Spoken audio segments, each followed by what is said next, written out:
त्रिलंगा स्वामी और उनकी आध्यात्मिक शक्तियों के बारे में कई कहानियां प्रचलित हैं, जो कि भारत में पौराणिक कथाओं के रूप में सुनी जाती हैं। उनकी चमत्कारिक शक्तियां ऐसी थी जिन्हें मिथक के रूप में खारिज भी नहीं किया जा सकता, क्योंकि उनके किए गए चमत्कार जीवित लोगों के द्वारा सुने और देखे गए थे। त्रिलंगा स्वामी के विषय में यह तक कहा जाता है कि उनकी आयु 300 वर्ष के आसपास थी और उनका वजन 140 किलोग्राम से भी अधिक था। लोगों का कहना है कि वह सभी के दिमाग को किताबों की भांति पढ़ लेते थे। हजारों लोगों ने कथित तौर पर उन्हें गंगा नदी की सतह पर बैठे रहने की स्थिति में देखा था और वह लंबे समय तक लहरों के नीचे गायब हो जाया करते थे।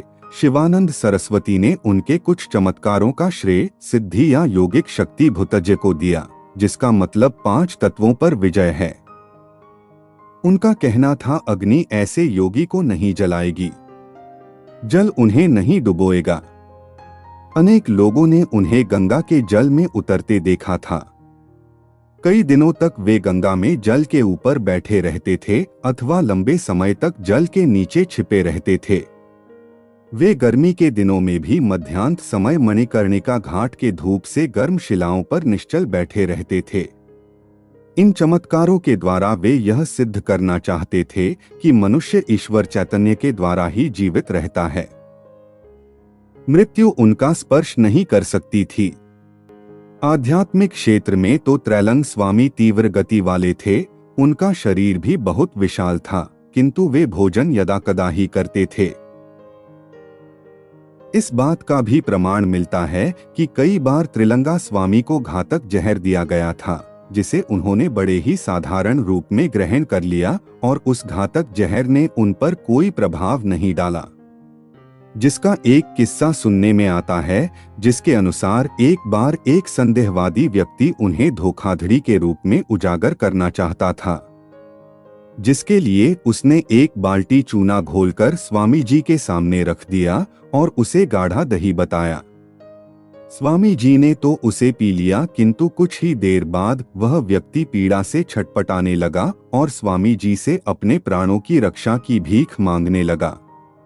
त्रैलंग स्वामी ने अपना मौन भंग करते हुए कहा कि तुमने मुझे विष पीने के लिए दिया, तब तुमने नहीं जाना कि तुम्हारा जीवन मेरे जीवन के साथ एकाकार है। यदि मैं यह नहीं जानता होता कि मेरे पेट में उसी तरह ईश्वर विराजमान है जिस तरह वह विश्व के अणुपरमाणु में है, तब तो चूने के घोल ने मुझे मार ही डाला होता। अब तो तुमने कर्म का अर्थ समझ लिया है। तुम फिर कभी किसी के साथ चालाकी करने की कोशिश मत करना। त्रैलंग स्वामी के इन शब्दों के साथ ही वह व्यक्ति कष्ट मुक्त हो गया।